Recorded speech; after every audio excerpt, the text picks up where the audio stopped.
चलिए dear student, आज हम लोग क्लास 11 सब्जेक्ट देखेंगे बायोलॉजी और उसके अंतर्गत अध्याय कौन से देखेंगे, फोर्थ अध्याय देखेंगे जिसमें एनिमल किंगडम को रखा गया है। ठीक है, एनिमल किंगडम में जो है 10 से 11 संघ को रखा गया है, जिसमें से हम लोग 10 संघ के बारे में विशिष्ट अध्ययन करेंगे। ठीक है, बात करते हैं आज संघ प्लेटीहेल्मिन्थेस।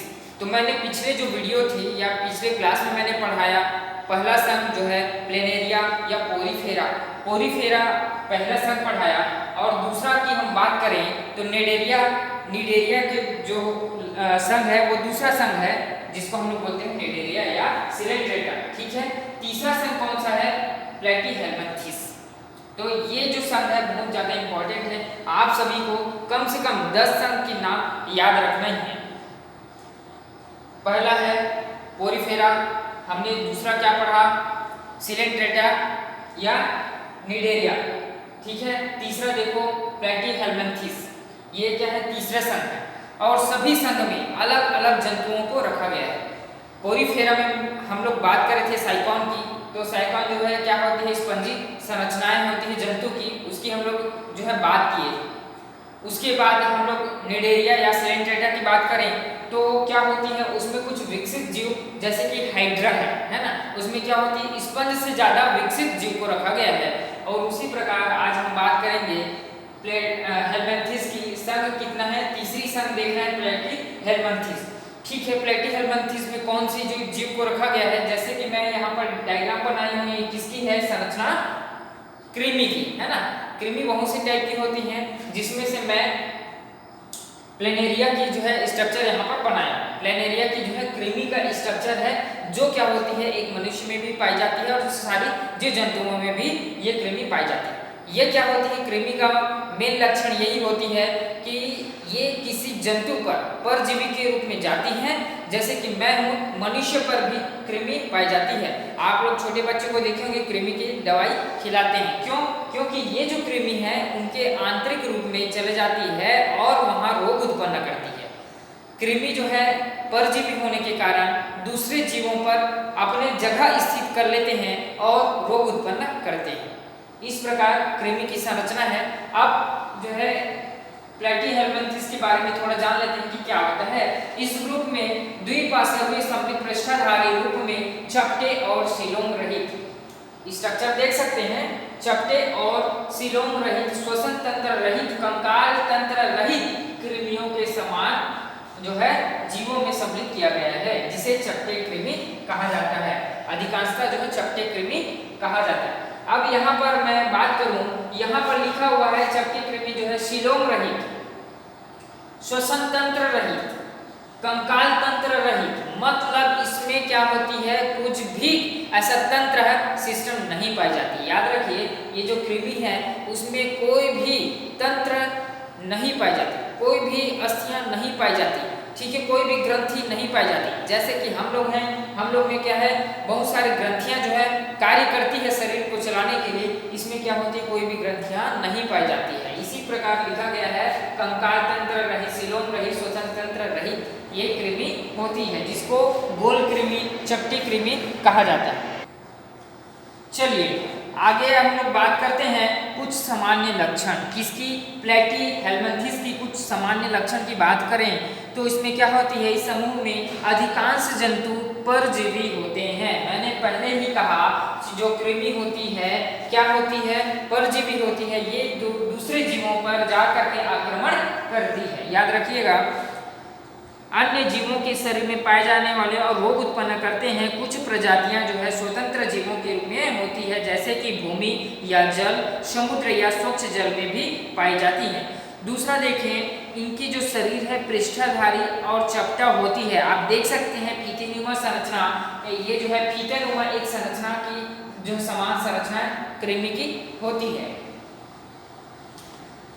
द्विपार्श्वीय सम्मित होते हैं, क्या होती है, द्विपार्श्वीय, मतलब यहाँ से मैं इसको काट देता हूँ तो दो अलग अलग भागों में विभाजित हो जाती है। द्विपार्श्वीय सम्मित विभाजन पाई जाती है। ठीक है, अब तीसरा देखें, ये जो है ट्रिप्लोब्लास्टिक होते हैं। कहने का तात्पर्य क्या है ट्रिप्लोब्लास्टिक का, इसमें 3 जनन स्तर एक्टोडर्म, मेसोडर्म, इंडोडर्म पाए जाते हैं। ठीक है, इसी कारण इसे ट्रिप्लोब्लास्टिक कहा जाता है। चौथा देखते हैं, इसमें अंग तंत्र स्थल का गठन पाया जाता है। अंग तंत्र स्थल का गठन पाया जाता है। ठीक है,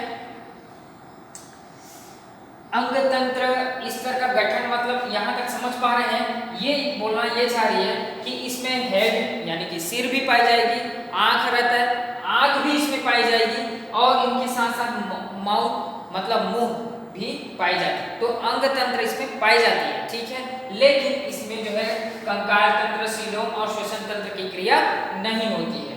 याद रखिए, इसमें जो है माउथ पाई जाती है लेकिन इसमें उत्सर्जी अंग नहीं पाए जाते।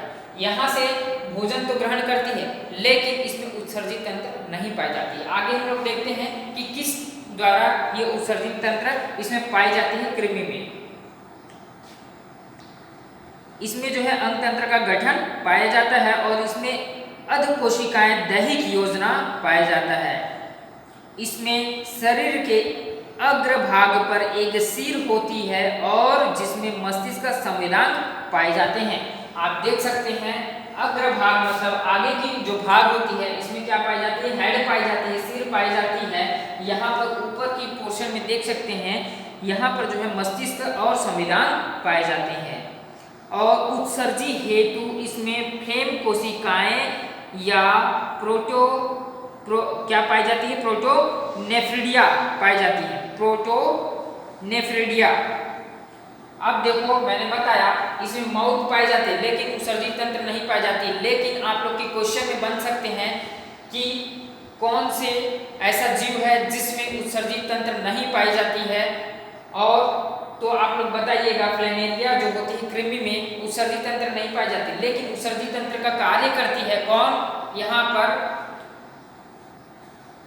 प्रोटोनेफ्रिडिया। याद रखिएगा प्रोटोनेफ्रिडिया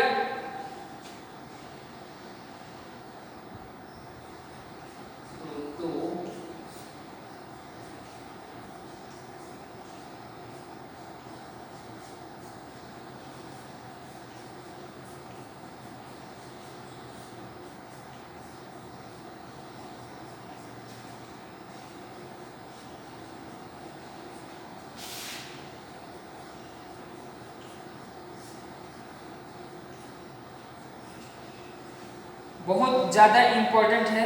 प्रोटोनेफ्रिडिया जो होती है वो फ्लेम कोशिकाएं की होती है जो उत्सर्जी तंत्र हेतु कार्य करती है कृमि में, है ना। अब देखते हैं नेक्स्ट, इनकी जो परजीवी प्रजातियों में जो है हुक जैसे कटक की चूसक भी पाए जाते हैं जिस माध्यम से वो क्या करती है, अपना आगे की प्रोसेस कंप्लीट करती है। ठीक है, और इसकी जो तंत्रिका होती है ना, जिसको बोलते हैं आद्य तंत्र, इनमें जो है तंत्रिका जो कौन सी पाई जाती है, आद्य और सीढ़ी नुमा होती है। और इसमें प्रजनन अलैंगिक और लैंगिक दोनों विधियों से होती है। उदाहरण में दिया गया है टेनिया, प्लेनेरिया, ये उदाहरण लिख सकते हैं। अब देखते हैं वर्गीकरण जो है संघ प्लैटीहेल्मिन्थेस के अंतर्गत वर्गीकरण देखें तो वर्ग दिया गया है टर्बिलेरिया और दूसरा वर्ग दिया गया है ट्रेमेडोडा और तीसरा वर्ग दिया गया है सेस्ट्रोडा। 3 वर्ग में इन्हें वर्गीकृत किया गया है। तो आप सभी जो है आज हम तीसरी संघ की बात किए। पहला क्या है, पोरीफेरा, कौन से जंतु को रखा गया है, स्पंजी जंतु को रखा गया है। ठीक है, उसमें आप लोग साइकॉन की जो है संरचना बना सकते हैं। दूसरा है निडेरिया या सिलेंट्रेटा। निडेरिया या सिलेंट्रेटा जो होती है, मैंने हाइड्रा का स्ट्रक्चर बनाया था जो क्या होती है, स्पंजी से ज़्यादा विकसित होती है। और तीसरा आज हम बात करें प्लैटीहेल्मिन्थेस। इसी प्रकार से जो है 11 संघ के हमें पढ़ना है, किसमें, अध्याय 4 जंतु जगत में। याद रखिएगा सभी जो संघ है वो मोस्ट इंपॉर्टेंट है और सभी संघ में एक अलग अलग जंतु को रखा गया है जो अलग अलग उनकी कार्य क्षमता के आधार पर रखा गया है। ठीक है, नेक्स्ट संघ हम लोग कल देखेंगे